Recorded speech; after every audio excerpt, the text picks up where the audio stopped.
Welcome students, welcome to our YouTube channel মগজাস্ত্র। তো আজকে তোমাদের আমি ক্লাস নেওয়ার অপারেশন মোড অফ অপারেশনটা চেঞ্জ করেছি। তার কারণ হচ্ছে আজ আমি যে জিনিসটা তোমাদের পড়াতে যাব সেটা হচ্ছে ভেক্টর মাল্টিপ্লিকেশন। ওকে, এতদিন পর্যন্ত তোমাদের আমি কি কি পড়িয়েছি ভেক্টর অ্যাডিশন পড়িয়েছি, ভেক্টর সাবট্রাকশন পড়িয়েছি, আর ভেক্টর বিভাজন অর্থাৎ রেজলিউশন অফ ভেক্টর, এই তিনটে জিনিস পড়িয়েছি। তো আজকে তোমাদের যে টপিকটা আমি পড়াতে যাব সেটা হচ্ছে ভেক্টর মাল্টিপ্লিকেশন, যেটার মধ্যে একটুখানি ফিল দরকার। এই ফিলটার জন্য তোমাদের যেটা প্রয়োজন সেটা হচ্ছে বোর্ড ওয়ার্ক। সেই কারণে আজ আমি বোর্ডে এই ক্লাসটা তোমাদের নিতে চাই। আচ্ছা, ভেক্টর মাল্টিপ্লিকেশনে তোমার প্রথমে বলবো ক ধরনের মাল্টিপ্লিকেশন হতে পারে ভেক্টর, বা ভেক্টর কার কার সাথে মাল্টিপ্লাই করা যেতে পারে। তো তিনখানা কেস নেব। First case, when a scalar is multiplied with a vector. Then second case, a vector is multiplied with a vector. And third case, when a vector again is multiplied with a vector. তোমরা হয়তো অবাক হচ্ছ যে 2 নম্বর আর 3 নম্বর কেসটা কেন আমি একই লিখেছি, vector is multiply with vector and again vector is multiply with vector. তোমরা হয়তো কনফিউজ থাকবে। তো সেই কনফিউশনটার জন্য এই দুটো লাইনের মধ্যে একটা জায়গায় ডিফারেন্স আছে। কোন জায়গায় ডিফারেন্স আছে সেটা হচ্ছে, দেখো এটা লিখেছি, এটা এই সাইন দিয়েছি, এটা ডট সাইন দিয়েছি। তো এই জন্যই এই ক্লাসটা আমার বোর্ডে নেওয়া, যে তোমার দুটো মোড অফ অপারেশন হয় আমাদের ভেক্টরে। আমাদের নর্মাল অ্যারিথমেটিকে, ম্যাথমেটিক্সে যেটা আমরা স্কেলার প্রোডাক্ট করি, সেটাতে আমরা 2 × 3 = 6, 3 × 4 = 12, সিম্পল আমরা ক্রস মাল্টিপ্লিকেশন করি। কিন্তু এখানে আমি যখন ভেক্টর, দুটো ভেক্টর থাকবে, ভেক্টর কোয়ান্টিটি থাকবে, সেই দুটো ভেক্টর কোয়ান্টিটিকে মাল্টিপ্লাই করতে পারবো দুটো মোড অফ অপারেশনে। একটা হচ্ছে ক্রস প্রোডাক্ট, একটা হচ্ছে ডট প্রোডাক্ট। ওকে, এটার নাম হচ্ছে ক্রস প্রোডাক্ট, এটা হচ্ছে ডট প্রোডাক্ট। ওকে, তো চলো শুরু করা যাক। প্রথমে স্কেলার ইনটু ভেক্টর। ফার্স্ট কেসে কি পাবো, সেকেন্ড কেসে কি পাবো, থার্ড কেসে কি পাবো। ওকে, ফার্স্ট কেসে আমি ফার্স্ট শুরু করব স্কেলার ইনটু আ ভেক্টর। কি পাবো দেখা যাক কি পাবো। ধরো এ একটা তোমার ভেক্টর দেওয়া আছে, A it is equal to 3i plus 4j। Obviously cap মাথায় দেবে, cap denotes the direction along X axis, Y axis আর জেড অ্যাক্সিস, মানে আই আর জেডি, আই জে আর কে, এগুলোই তোমাকে প্রকাশ করবে যে এই ভেক্টরটার কোন কোন দিকে বিন্যস্ত। ওকে, এখন একটা স্কেলার কোয়ান্টিটি মানে কি, যার শুধু মান আছে অর্থাৎ তাকে শুধু আমি ধরো একটা 3, এবার 3a করতে চাইছি। তার মানে কি, দেখো 3 একটা স্কেলার কোয়ান্টিটি, তার সঙ্গে ভেক্টরটা মাল্টিপ্লাই করছি, তাহলে স্কেলার ইনটু ভেক্টর হয়ে গেল। তাহলে কি হবে, 3 × 3i cap plus 4j cap. এক্ষেত্রে কি পাবো, 3 × 3 সিম্পল, এর কোএফিসিয়েন্টটা 3 আর মাল্টিপ্লাই হয়ে যাবে 9i cap plus 3 × 4 12j cap, অর্থাৎ 3a is equal to 9i cap plus 12j cap. তার মানে যদি একটা আমি স্কেলার কোয়ান্টিটিকে ভেক্টর কোয়ান্টিটির সঙ্গে মাল্টিপ্লাই করি, তাহলে আমি কি পাচ্ছি, এই রেজাল্টটা, it is always a vector quantity. তোমরা যে কোনো কিছু 3-এর জায়গায় 5, 7, 2, 1 যা ইচ্ছা নিতে পারো, -2, -5। সেখানে দেখবে যে when scalar is multiplied with a vector, মানে একটা স্কেলারকে যদি ভেক্টর কোয়ান্টিটির সঙ্গে গুণ করা হয়, তাহলে সেটা আমরা পাবো একটা অলওয়েজ ভেক্টর কোয়ান্টিটি। এবার 2 নম্বর আসছি, when vector is dot producted with a vector, তখন আমি কি পাবো। আচ্ছা, ভেক্টর যখন একটা ডট প্রোডাক্টের সঙ্গে ভেক্টর ডট প্রোডাক্ট করব, তখন আমি কি পাবো সেটা তুমি অঙ্কের মাধ্যমে বুঝতে পারবে। মানে আমি বলে দিচ্ছি, এখানে বলে রাখছি আমি, when a vector is dot producted with a vector, then the result is scalar. ওকে, অর্থাৎ একটা ভেক্টর কোয়ান্টিটিকে যদি একটা ভেক্টর কোয়ান্টিটির সঙ্গে ডট প্রোডাক্ট করি তাহলে সেইটা তার রেজাল্ট সবসময় পাবো স্কেলার। অর্থাৎ এ যদি একটা ভেক্টর হয় আর বি যদি একটা ভেক্টর হয় এবং এই দুটো ভেক্টরকে এ ডট বি যদি করা হয় তাহলে রেজাল্টেন্ট কি পাবো? অলওয়েজ সি পাবো। C is a scalar quantity, it is not a vector quantity. যেমন ধরো force is denoted by F, ফোর্সকে এফ দ্বারা ডিনোট করা, এটা একটা ভেক্টর কোয়ান্টিটি তোমরা জানো। আর ডিসপ্লেসমেন্ট ধরো ডি, এটা একটা ভেক্টর কোয়ান্টিটি। ডিসপ্লেসমেন্ট মানে সরণ, এটার মানে হচ্ছে সরণ। তাহলে ফোর্সকে যখন ডিসপ্লেসমেন্টের সঙ্গে মাল্টিপ্লাই করব তখন আমি কি পাবো?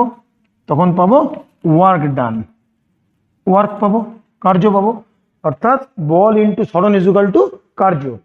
তোমরা হয়তো 9-10-এও পড়ে এসছো, 11-এও পড়ছো যে কার্য একটা তোমার স্কেলার কোয়ান্টিটি, কারণ কার্যটা তোমার কোনো পথের উপর বা পাথের উপর ডিপেন্ড করে না, সেই কারণে কার্য একটা স্কেলার কোয়ান্টিটি।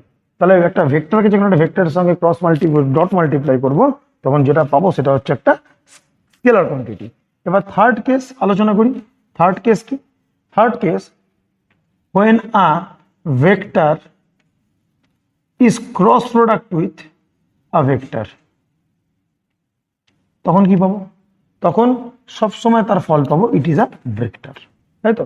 তার মানে যেমন ধরো এ একটা ভেক্টর আর বি একটা ভেক্টর, এই দুটো ভেক্টরের যদি আমি ক্রস মাল্টিপ্লাই করি তাহলে কি পাবো? A cross B is equal to কি?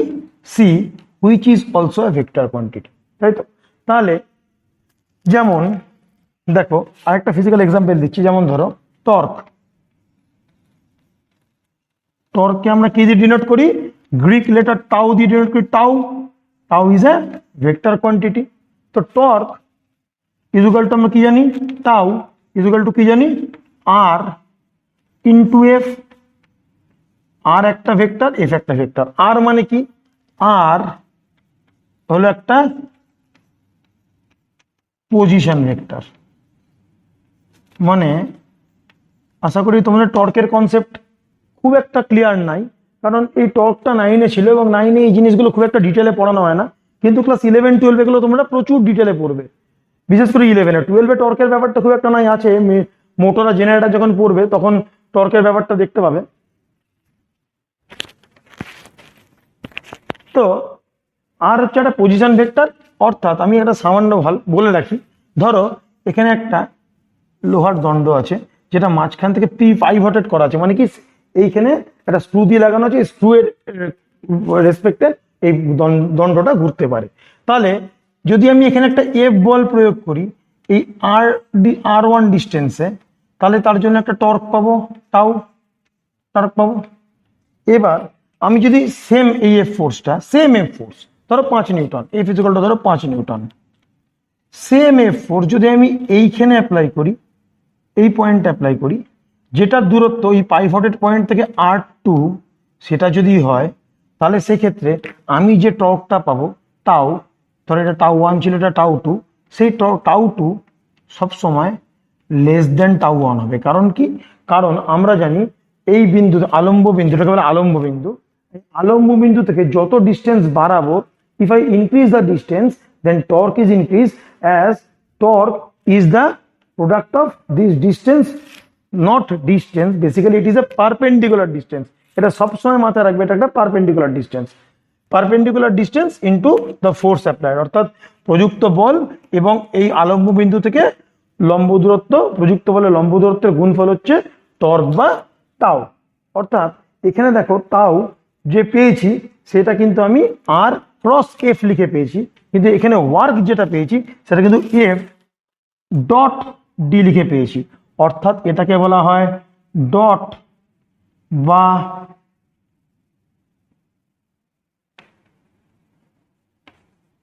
স্কেলার গুণফল, এটাকে বলা হয় ক্রস বা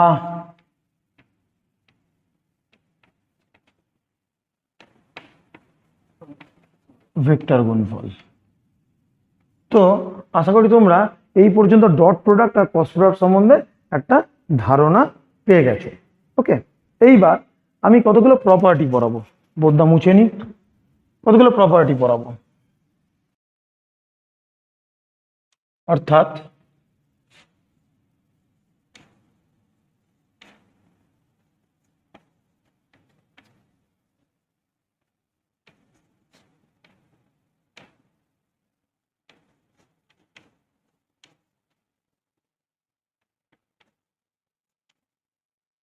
স্কেলার গুণফলের ধর্ম।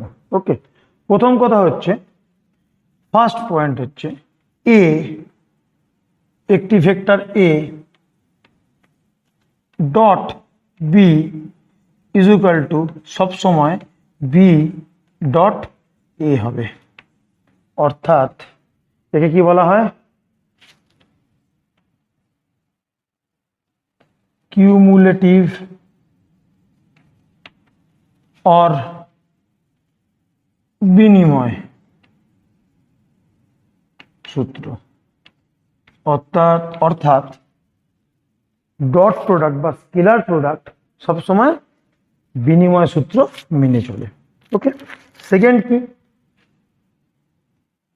এ dot B plus C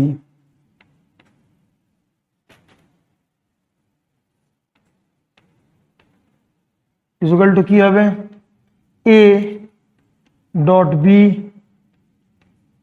plus A dot C. অর্থাৎ এটাকে কি বলি আমরা, এটাকে বলি ডিস্ট্রিবিউটিভ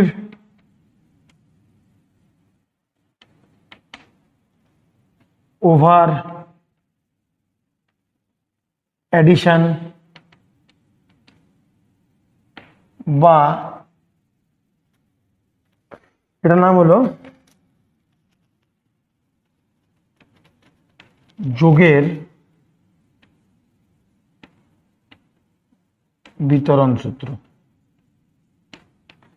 হলো, অর্থাৎ স্কেলার প্রোডাক্ট বা dot product distributive over addition বা যোগের বিতরণ সূত্র মেনে চলে। ওকে, থার্ড পয়েন্ট কি, থার্ড আমি কি লিখতে পারি, থার্ড যেটা লিখতে পারি সেটা হচ্ছে, যদি এ ভেক্টর বি ভেক্টরের উপর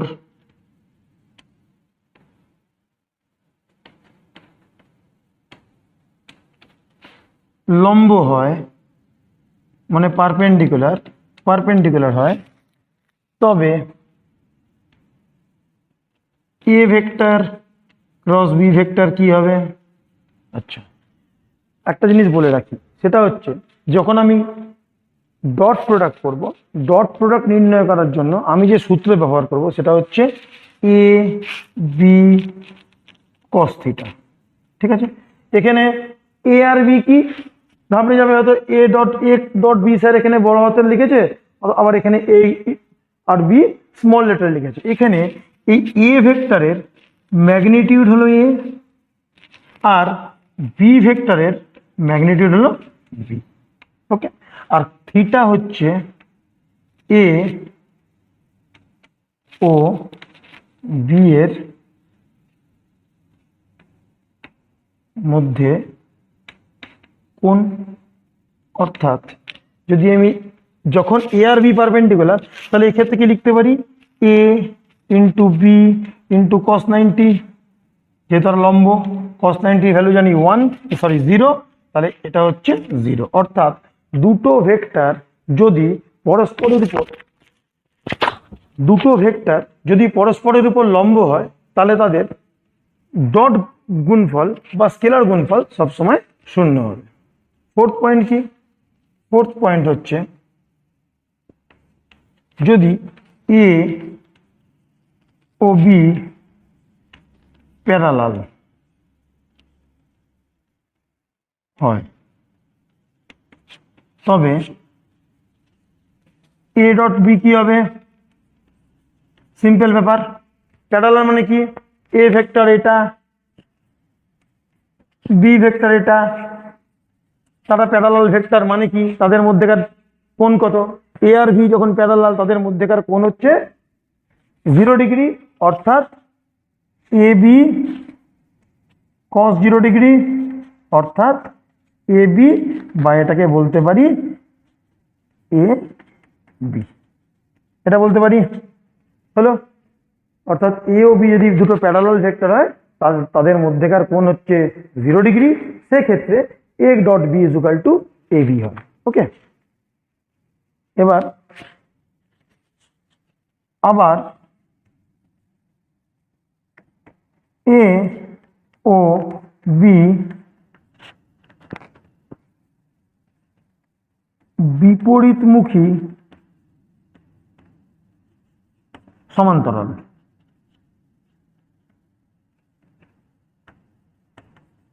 অর্থাৎ অর্থাৎ কি, অর্থাৎ যদি এটা যদি এ ভেক্টর হয় তাহলে এটা হচ্ছে বি ভেক্টর, যদি এটা এ ভেক্টর হয় তাহলে এটা হচ্ছে বি ভেক্টর। এক্ষেত্রে কি হচ্ছে দেখো, তুমি এটাকে এখানে শিফট করতে পারবে, তাহলে এটা বি ভেক্টর এটা এ ভেক্টর বলতে পারি, এটা বি এটা এ, তাদের মধ্যবর্তীকার কোণ তাহলে এখন কত হচ্ছে 180 ডিগ্রি। আমরা কি জানি cos 180 ডিগ্রি কত, -1, অর্থাৎ এক্ষেত্রে কি হবে, এক্ষেত্রে কি হবে স্টার দিয়ে লিখছি বুঝতে পারবে, জায়গা নাই বলে, A dot B is equal to হবে A into B into cos 180 degree is equal to minus A B হবে।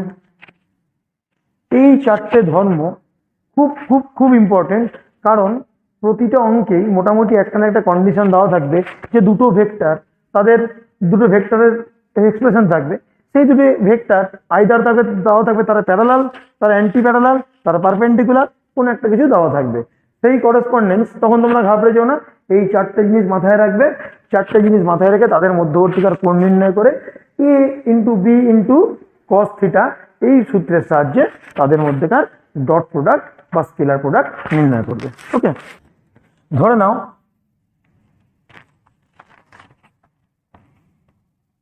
এই একটা প্লেন, এই একটা প্লেন, এই একটা প্লেন, তিনটে প্লেন, অর্থাৎ এটা যদি এক্স প্লেন হয়, এটা যদি ওয়াই প্লেন হয়, আর এটা যদি জেড প্লেন হয়, তাহলে অর্থাৎ 3 ডাইমেনশনাল একটা প্লেন, মানে বলেছিলাম ঘরের কোণা, ছাদের দিক যেখানে ছাদ আর দেওয়াল মিলেছে সেই কোণা বা নিচের কোণা যদি লক্ষ্য করো, তাহলে একদম স্পষ্ট এই 3 ডাইমেনশন সম্বন্ধে খুব সুন্দর একটা ধারণা হয়ে যাবে। অর্থাৎ যদি তুমি এই অক্ষটাকে এক্স অক্ষ ধরো, এটাকে জেড ধরো, আর এটাকে ওয়াই ধরো, তাহলে এক্স অক্ষ বরাবর একক আমি যদি একটা ভেক্টর নিই, সেটাকে আমি কি দিয়ে ডিনোট করি বলেছিলাম, আই ক্যাপ দিয়ে। যদি যে অক্ষ বরাবর একটা ভেক্টর নিই, সেটাকে কি দিয়ে ডিনোট করবো বলেছিলাম, জে দিয়ে ওয়াই অক্ষ বরাবর। আর যদি জেড অক্ষ বরাবর একটা আমি ভেক্টর নিই, সেটাকে আমি কি দিয়ে ডিনোট করবো, কে ক্যাপ দিয়ে। এখন আমাদের যেটা জয়েন্ট এন্ট্রান্স বা নিটে বা আমাদের এমনি বোর্ডেও আছে, সেটা হচ্ছে এমনি ভেক্টর না দিয়ে আই জে কে দিয়ে দেবে তোমাদের গুণ ডট প্রোডাক্ট বা ক্রস প্রোডাক্ট নির্ণয় করতে। সেক্ষেত্রে তোমরা হয়তো ঘাবড়ে যাবে, স্যার এ এর সঙ্গে একটা আই আছে, বি এর সঙ্গে একটা A is equal to 3i cap plus 4j cap plus 8k cap, B is equal to 9i cap plus 11k cap minus 13k cap যখন থাকবে, তখন আই এর সঙ্গে আই মাল্টিপ্লাই করতে হবে ডট প্রোডাক্টে, আই এর সঙ্গে জে মাল্টিপ্লাই করতে হবে, জে এর সঙ্গে কে মাল্টিপ্লাই করতে হবে, কে এর সঙ্গে আই মাল্টিপ্লাই করতে হবে, তখন তাদের ফল কি হবে সেটা আমি তোমাদের আজকে শিখিয়ে দিচ্ছি। যেমন এক্ষেত্রে কি হতে পারে, I cap dot I cap হতে পারে, এই একটা হতে পারে। সেকেন্ড কি হতে পারে, J cap dot J cap হতে পারে, এটা হতে পারে। আর কি হতে পারে, কে ক্যাপ ডট কে ক্যাপ হতে পারে, তাই তো, এই তিনটে হতে পারে। এছাড়া কি হতে পারে, এছাড়া হতে পারে I cap dot J cap হতে পারে।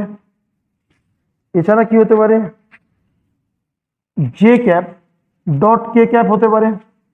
এছাড়া কি হতে পারে, কে ক্যাপ ডট আই ক্যাপ হতে পারে, তাই তো। এক্ষেত্রে কি হবে দেখো, এখানে সেম আই এর সঙ্গে আই গুণ করছি, জে এর সঙ্গে গুণ করছি, কে এর সঙ্গে কে গুণ করছি। আবার এখানে আই এর সঙ্গে জে, জে এর সঙ্গে কে, কে এর সঙ্গে আই, বা জে এর সঙ্গে আই, কে এর সঙ্গে জে, আই এর সঙ্গে কে বলতেই পারি। এখানে রিভার্স করলে কোনো প্রবলেম হবে না, কারণ আই এর সঙ্গে আই গুণ করছি, জে এর সঙ্গে জে গুণ করছি। তাহলে এখানে কি হবে, আই এর ম্যাগনিটিউড হবে ডট, আই এর ম্যাগনিটিউড হবে ডট কস থিটা হবে। এবার আই ক্যাপের সঙ্গে যদি একটা আই ক্যাপ মাল্টিপ্লাই করি তাহলে কি হবে দেখো, এগুলো কি বলতে পারি, প্যারালাল ভেক্টর, অথবা একটা ভেক্টরের উপর আরেকটা ভেক্টর চেপে আছে বা ওভারল্যাপ করে আছে, অর্থাৎ তাদের মধ্যে অ্যাঙ্গেল হচ্ছে 0 ডিগ্রি। তাহলে কস জিরোর মান কত, 1, 1 into 1 into 1 is equal two 1। আচ্ছা 1 কেন লিখলাম, কারণ আমরা জানি এই আই, জে বা কে সব হচ্ছে একক বা ইউনিট ভেক্টর। ইউনিট ভেক্টর কাকে বলে বলেছি, যাদের মান এক্স, আই ভেক্টরের ইউনিট ভেক্টরের মান হচ্ছে আই এক্স অক্ষ বরাবর 1 একক, যে ভেক্টরের যে ক্যাপের মান হচ্ছে ওয়াই অক্ষ বরাবর 1 একক, এবং কে ক্যাপের মান হচ্ছে জেড অক্ষ বরাবর 1 একক, অর্থাৎ 1 ইন্টু 1 ইন্টু 1। অনুরূপে এটাও করতে, এবং যে যখন জে এর সঙ্গে যখন জে মাল্টিপ্লাই হবে, জে ডট জে, অর্থাৎ তাদের মধ্যে আবার কি, তাদের মধ্যে অ্যাঙ্গেল হচ্ছে 0 ডিগ্রি, অর্থাৎ 1 into 1 into 1 is equal two 1 হবে। কে এর সঙ্গে কেও সেমই হবে, অর্থাৎ কে এর সঙ্গে এরকম একটা কে গুণ করলে তাদের মধ্যে অ্যাঙ্গেল 0 ডিগ্রি, অর্থাৎ 1 into 1 into 1 is equal two 1 হবে। এটাকে আমরা এইভাবে লিখতে পারি আই স্কোয়ার মড, এটা লিখতে পারি জে স্কোয়ার মড, এটাকে লিখতে পারি কে স্কোয়ার মড, অর্থাৎ কে স্কোয়ার মানে কে মানে কত 1, 1 স্কোয়ারের মড মানে 1। এক্ষেত্রে কি হবে, I dot J, J dot K, K dot I. I dot J মানে আই এর সঙ্গে কে এর গুণফল, আই ডট জে, অর্থাৎ এখানে আই আর জে এর মধ্যে মধ্যবর্তী কোণ কত। আচ্ছা এইগুলো হচ্ছে অর্থোগোনাল ভেক্টর, এই ভেক্টরটার এই সেটআপটার নাম হচ্ছে অর্থোগোনাল ভেক্টর। অর্থোগোনাল ভেক্টর কথার মানে হচ্ছে এই ভেক্টর, এই ভেক্টর, এই ভেক্টর পরস্পরের সঙ্গে সমকোণে বা 90 ডিগ্রিতে লাই করছে, অর্থাৎ প্রত্যেকের সঙ্গে 90 ডিগ্রিতে লাই করছে। আমরা 10-এ পড়েছিলাম Fleming's left hand right hand rule, এরকম পড়েছিলাম। দেখো এইটা, এইটা আর এইটা পরস্পরের সঙ্গে, এটা বৃদ্ধাঙ্গুষ্ঠ, এটা মধ্যমা, এটা তর্জনী, এই তিনটে পরস্পরের সঙ্গে দেখো 90 ডিগ্রিতে আছে। এটা হচ্ছে সেই কোয়াড্রেন্ট যেটাকে আমরা বলি অর্থোগোনাল ভেক্টর বা অর্থোগোনাল প্লেন। অর্থোগোনাল প্লেনে প্রত্যেকটা ভেক্টর পরস্পরের সঙ্গে যেহেতু 90 ডিগ্রিতে থাকে, তাহলে এক্ষেত্রে কি হবে, এটা হবে আই এর মডিউলাস, জে এর মডিউলাস ইন্টু কস কত ডিগ্রি, দুজনের মধ্যে অ্যাঙ্গেল 90 ডিগ্রি। কস 90 ডিগ্রি মানে কত, এটা মানে 0 হয়ে যাচ্ছে, তাহলে এই পুরো ভেক্টরটা হয়ে যাচ্ছে 0। অনুরূপে এটাও কি হবে, জে এর মডিউলাস, কে এর মডিউলাস ইন্টু আবার 0 ইজ ইকুয়াল টু 0। আবার এটা কি হচ্ছে, কে এর মডিউলাস, আই এর modulus into 0 is equal two 0, অর্থাৎ I dot I is equal two 1, J dot J is equal two 1, K dot K is equal two 1, I dot J is equal two 0, J dot K is equal two 0, K dot I is equal two 0। পরবর্তী ভিডিওতে আমি এই dot product সংক্রান্ত কিছু basic থেকে শুরু করে কিছু একটু অ্যাডভান্স লেভেলের কিছু নিউমেরিক্যাল তোমাদের পড়াবো, যে নিউমেরিক্যালগুলোর মাধ্যমে তোমরা বুঝতে পারবে কিভাবে আমি একটা ভেক্টরের ডট প্রোডাক্ট বা স্কেলার প্রোডাক্ট করে থাকি। তো এইটা খুব বেনিফিটেড ভিডিও। এই ভিডিওটা যদি তোমরা ভালো করে দেখো, মন দিয়ে, একবারের জায়গায় দুবার দেখবে, যদি দেখো আশা করি ভেক্টরের ডট প্রোডাক্ট সংক্রান্ত কোনো অসুবিধা তোমাদের পরবর্তীকালেও থাকবে না। পরীক্ষার সময় তো এই ভেক্টর সম্বন্ধে প্রত্যেকের একটা ভীতি থাকে। এবং একটা কথা বলে রাখি, এই ভেক্টর এটা এমন চ্যাপ্টার, এই চ্যাপ্টারটা ক্লাস 12-এও তোমাদের সঙ্গে ক্যারি ফরওয়ার্ড হবে, মানে এই চ্যাপ্টারের কনসেপ্ট, ডট প্রোডাক্ট ক্রস প্রোডাক্টের কনসেপ্ট তোমাদের ক্লাস 12-এও লাগবে, অর্থাৎ এই চ্যাপ্টারটা খুব খুব খুব ভালো করে মন দিয়ে পড়ো। আমি পরবর্তী ভিডিওতে অঙ্ক করালে আরো তোমাদের কনসেপ্ট ক্লিয়ার হয়ে যাবে। তারপরের ভিডিওতে নিয়ে আসবো ভেক্টরের ক্রস মাল্টিপ্লিকেশন, সেখানে একটু আমাদের এখানে ফিল্ডটা অনেক কম, এই ডট প্রোডাক্টের ফিল্ডটা অনেক কম, কিন্তু ক্রস প্রোডাক্টে ফিল্ডটা আমাদের অনেক বেশি। ওখানে তোমাদের রাইট হ্যান্ড থাম্ব রুল দিয়ে কয়েকটা জিনিস আমাকে শেখাতে হবে, তার কিছু শর্ট ট্রিক্সও দেবো। তো আশা করি তোমরা ভালো করে পড়াশোনা করছো, আরো ভালো করে পড়াশোনা করো, এরকম ধরনের ভিডিও দেখতে থাকো, নিউমেরিক্যাল সলভ করো। যারা বেঙ্গল বোর্ডে তারা ছায়া প্রকাশনটি সলভ করো, যারা সিবিএসই আইসিএসসি, আমি বলবো এসসি ভার্মা স্যারের তো খুবই বই খুবই ভালো বই, কিন্তু সেই বই ধরার আগে তার আগে এসএল আরোরার যে বইটা আছে সেই বইটি করতে পারো। খুব স্ট্যান্ডার্ড বই, প্রচুর থিওরি আছে, প্রচুর নিউমেরিক্যাল সলভ করা আছে, নিউমেরিক্যাল এক্সারসাইজ আছে, তোমরা তোমাদের মতো করতে থাকো। যদি কোনো রকমের কোনো অসুবিধার সম্মুখীন হও বা কোনো প্রবলেম ফেস করো, অবশ্যই আমাদের কমেন্ট বক্সে জানাবে। আমাদের চ্যানেলে ম্যাথমেটিক্স আর ফিজিক্সের ভিডিও প্রতিদিনই 3টে 4টে 5টা করে আমাদের সাধ্যমতো আমরা আপলোড করছি। এছাড়া তোমাদের সহযোগিতা প্রয়োজন কি না, তোমাদের কোন ধরনের, এই চ্যানেলটা সম্পূর্ণ তোমাদের জন্য তৈরি করা। তো আমাদের উদ্দেশ্য হচ্ছে তোমাদের কাছ থেকে এই ফিডব্যাকটা পাওয়া যে তোমাদের কোন কোন চ্যাপ্টার প্রয়োজন আছে এবং কোন চ্যাপ্টার তোমরা এখন করছো, তার করসপন্ডেন্স কোন জায়গাটা তোমাদের বেশি আর কি অসুবিধা হচ্ছে, সেই মতো আমরা খুব সহজেই ভিডিও বানাতে পারবো। আশা করি এইভাবে ভিডিও তোমরা পেতে থাকবে এবং তোমরা এই ভিডিওগুলো পড়ে কিছুটা হলেও লাভবান হবে। তো আজকের মধ্যে tata, bye bye, take care.